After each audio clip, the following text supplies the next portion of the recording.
Good evening and welcome to the briefing room. I'm Madhavdas G. Today, the Tamil Nadu Chief Minister C. Joseph Vijay has celebrated his 52nd birthday. This was his first birthday as Chief Minister of Tamil Nadu. But instead of receiving a gift, the Chief Minister instead chose to give a gift to the state. The Chief Minister's landmark decision has once again revived an age-old debate. Is it time to free the temples from state control? The Vijay government has cancelled several projects which were to be funded by the HR&CE Department of Tamil Nadu. HR&CE stands for Hindu Religious and Charitable Endowments Department, the department that oversees regulation, maintenance and administering of Hindu religious institutions. Basically, this is the government department that oversees temples in the state. Now, these projects were worth around 246 crore rupees and were sanctioned by the previous DMK government. The sanctions were provided by the DMK government for these 46 projects, including 29 marriage halls worth 115 crore rupees and 17 commercial complexes worth 130 crore rupees, all to be funded by the HR&CE department. This has now been cancelled by the Vijay government, and the government says the previous DMK regime was solely focused on the commercial value of Hindu temples and hence used temple funds for other projects, even if they were challenged legally speaking. What really are we talking about? Listen in.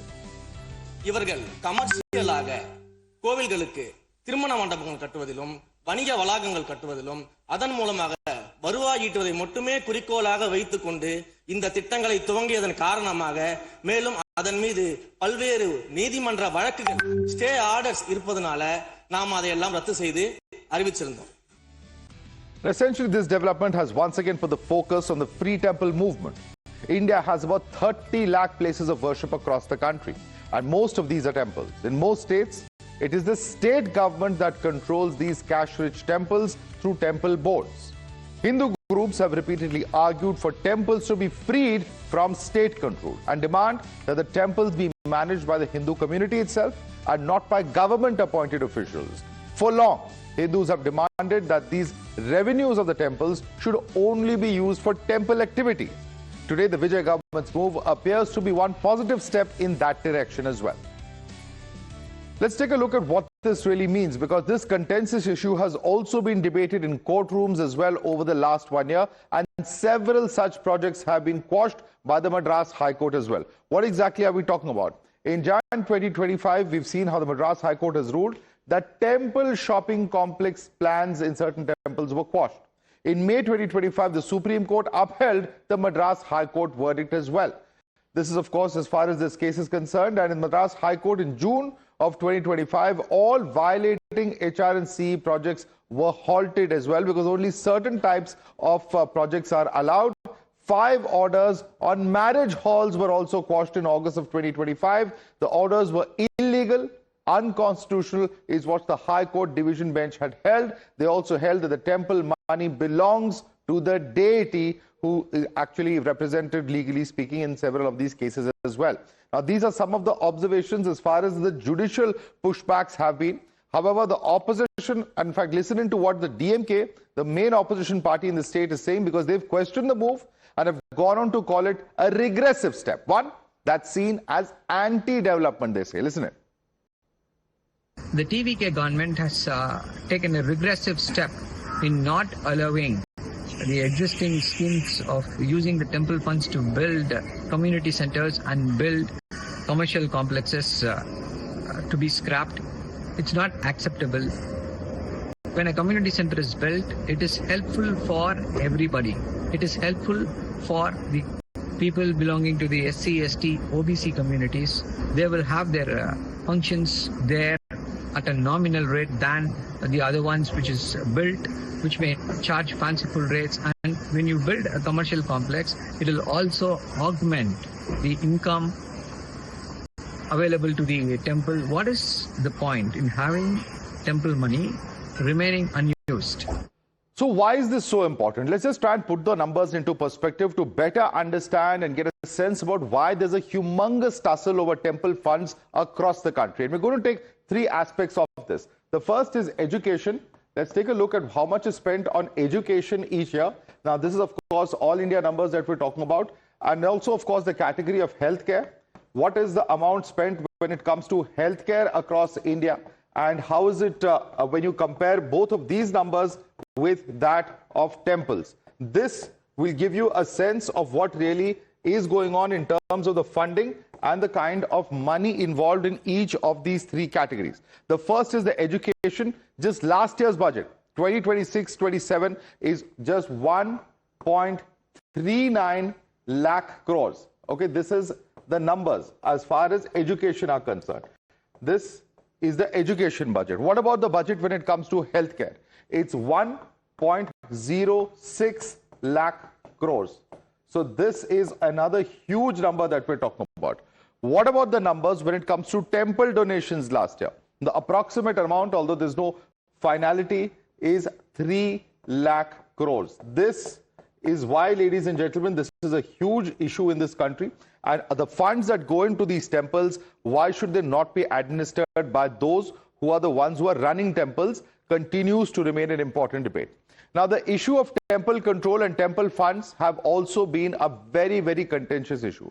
Remember that we've seen Hindu groups demanding the freeing of temples for various reasons. But critics have also got their own reasoning. Let's tell you about the arguments as well as the counter arguments that have been coming in as far as the issue of temple control is concerned. And this, of course, is one of the other aspects. The argument over here being that the government control hurts religious autonomy. The counter argument is that the constitution allows administrative regulation of these temples. The argument is that mosques and churches are largely managed, or rather manage their own affairs. The counter argument is that different institutions have different legal frameworks. There's also the argument that donations are for faith, not for government spending, and the counter argument to that is that regulated spending can benefit devotees. There's also the argument that funds should support worship and preservation. The counter argument is that surplus funds can support education as well as welfare when it comes to the state is concerned. So the role of the state is very, very significant. And also, of course, the larger question is that while the Vijay government's move seems to have been one step towards freeing the temple, the DMK, on the other hand, is questioning the rationale behind this decision. And they have asked whether the TVK government is now agreeing with the BJP stand of removing the HR&CE department altogether. Listen. அறநிலையத்துறையே இருக்கக்கூடாது அப்படின்னு சொல்ற பாஜகவுடைய குரலாகத்தான் தாவேக அரசும் சொல்லுதா அப்படிங்கிற சந்தேகம் எங்களுக்கு வருது. பாஜகவும் வலதுசாரிகளும் சொல்றது இதுதான். அறநிலையத்துறை பள்ளி கல்லூரிகளை நடத்தக்கூடாது, அறநிலையத்துறை பள்ளி கல்லூரிகள் நடத்தக்கூடாது அப்படின்னு சொல்லிட்டு இருக்காங்க. இதுக்காக வழக்கும் தொடர்ந்து இருக்கிறாங்க. இந்த நிலைப்பாடு திருமண மண்டபங்கள் வணிக வளாகங்களோடு நிற்குமா, இல்ல கல்வி நிறுவனங்களுக்கும் இந்த கண்டிஷன்ஸ் அப்ளை செய்யப்படுமா? In fact, there have been demands coming from many, including spiritual guru Sadhguru, who have also repeatedly flagged the decline in temples across the country. Here are some figures that Sadhguru has cited. He said that there are 37,000 temples that are one-person run. There's also 34,000 temples where the income is less than 10,000 rupees per annum. 12,000 temples where no puja has been done for years. 1,200 idols that have been stolen, and several of those being recovered in recent years as well. 44,000 temples throttled down over the years is the numbers that he's given. Let's quickly open this up and take it across to our guest now. With us is Felix Gerald, who's a TVK spokesperson. Also joining us is Dr. Pulla Rao, political analyst. I'd like to thank both of you for joining us. And let me start with you. Dr. Pulla Rao, the point is this, that despite the High Court having ruled against several of these orders, which involved the HR&CE funds, why was the DMK government busy building shopping complexes which are even beyond the rules? I tell you, it is very shocking to me.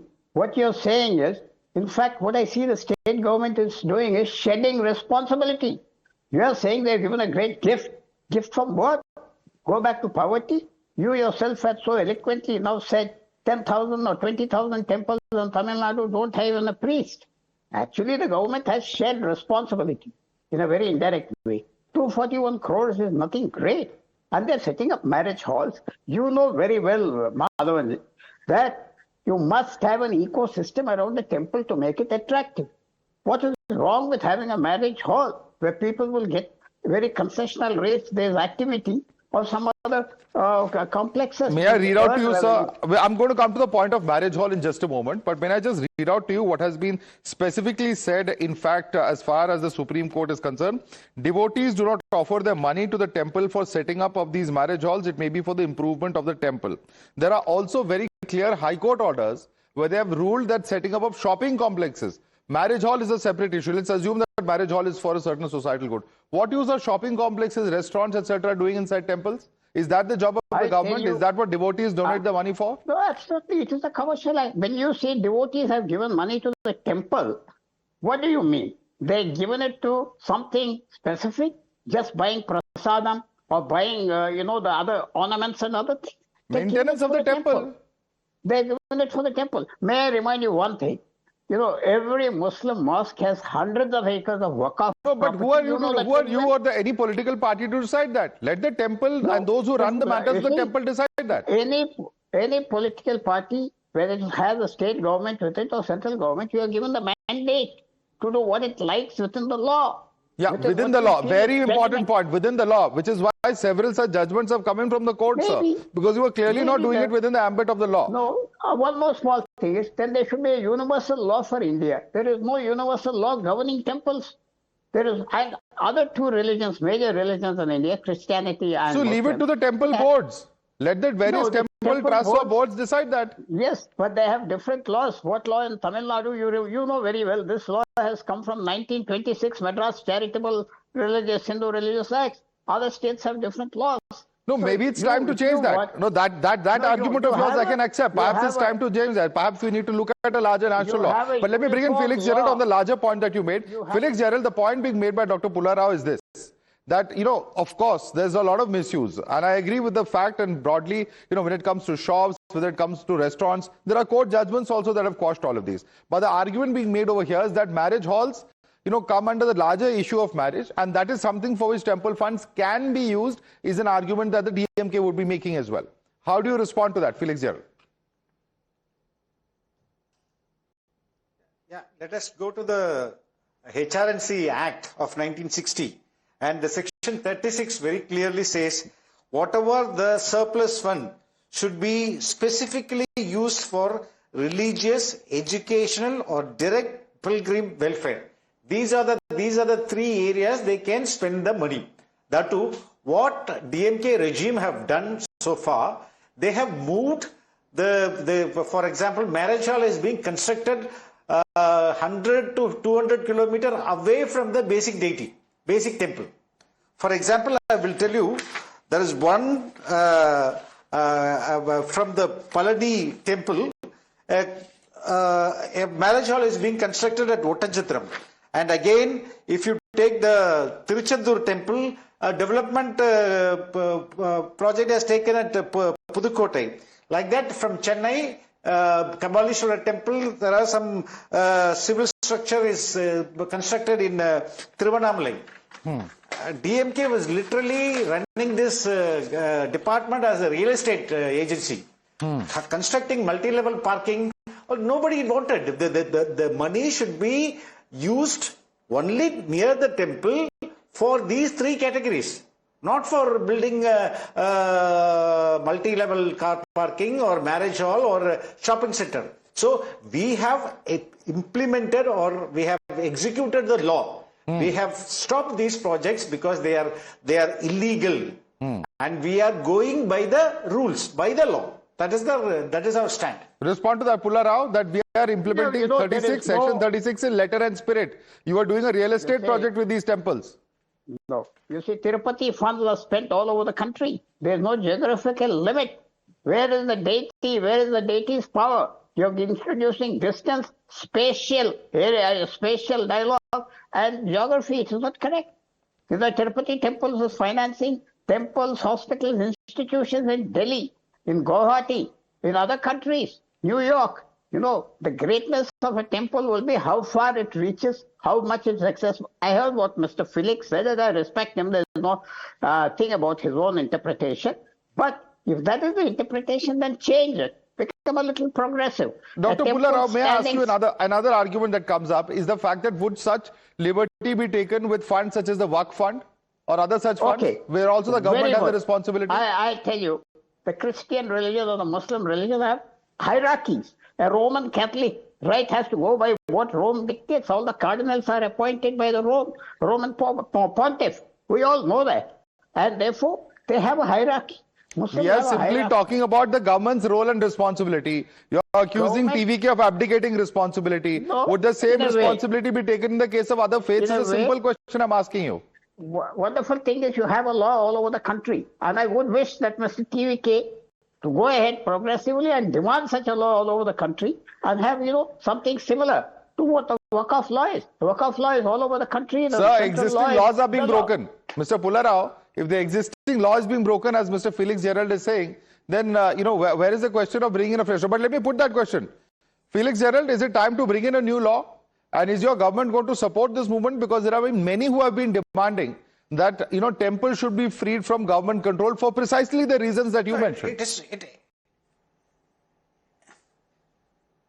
It is not the question of supporting the free temple or whatever. We want to execute the law. We want to go according to the law. What is said in the Hindu HRNC law, we want to implement. And the welfare should be around the temple, not 500 kilometers, because law is very clearly says. And third point, as you mentioned, many of these construction, many of these projects were stopped by the court. They were condemned by the court.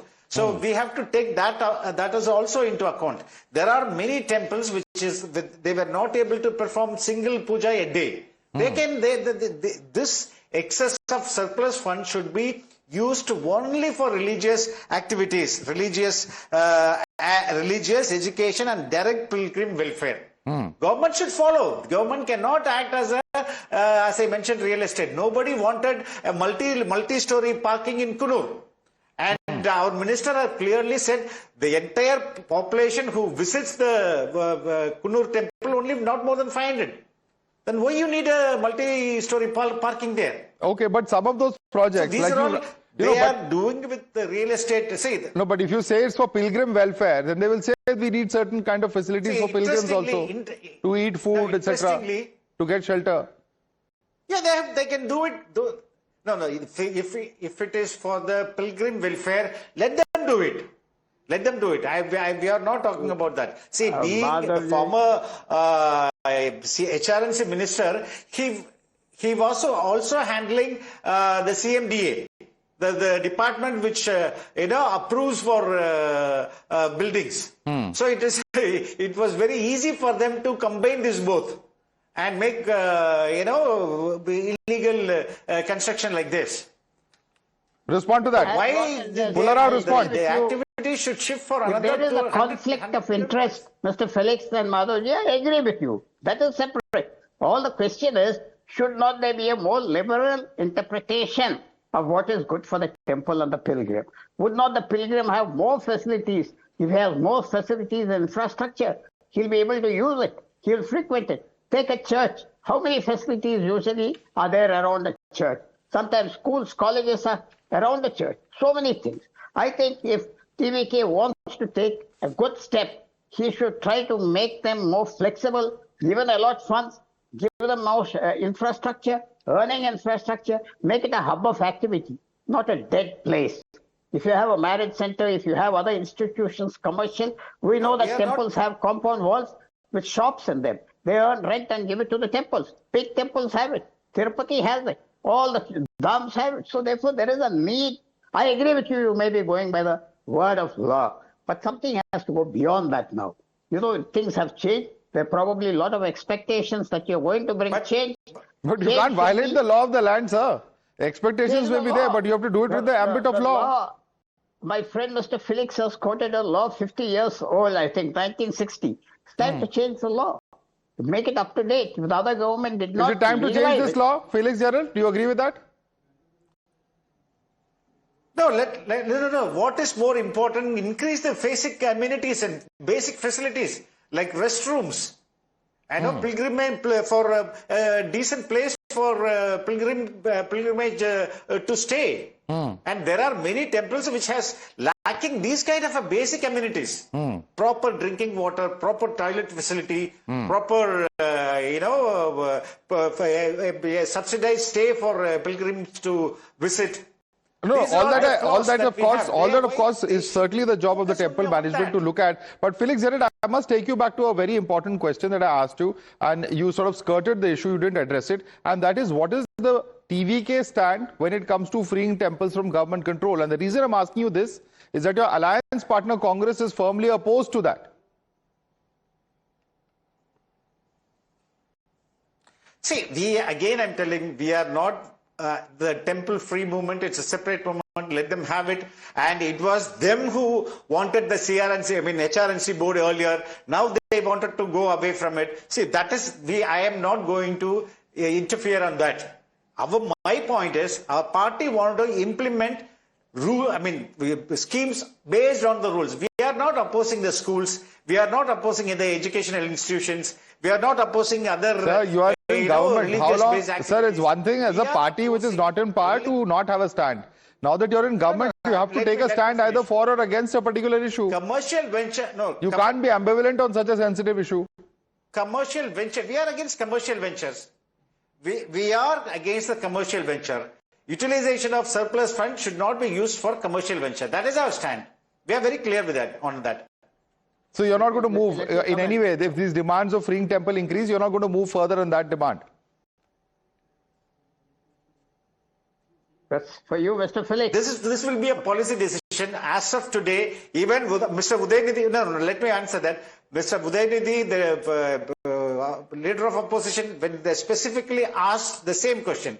But we have told in the assembly, whatever implies within the law, we are doing it. And we have stopped, as you said, 46 illegal contracts worth of 246 crores. Well, Mr. Gerald, people are watching. People of Tamil Nadu also are watching. You can't run away from the... All right, but yes, Mr. Pullara wants to quickly respond to. Yes. One small thing. When I said we need a law, national law for the temples, we have the best example. The mess that's going on at Ram Mandir. Serious allegation of defalcation of funds. There, the chairman of the temple himself said we need a model like Tirupati or other temples. There is a need for a national law which will encompass all these requirements, modernize temples, remove it from controversy, all of that. When you have a hodgepodge kind of situation, every state having its own thing, this is what happens. What has happened at the Ram Mandir, or allegedly happened. Well, modes of worship are very different. Methods of worship and all of that are quite different from state to state, from district to district also often. And practices also changed. Whether it will be that easy to have a uniform law remains to be seen, but I'll have to leave it there. Felix Jared and Dr. Pullara, thanks so much for joining us this evening.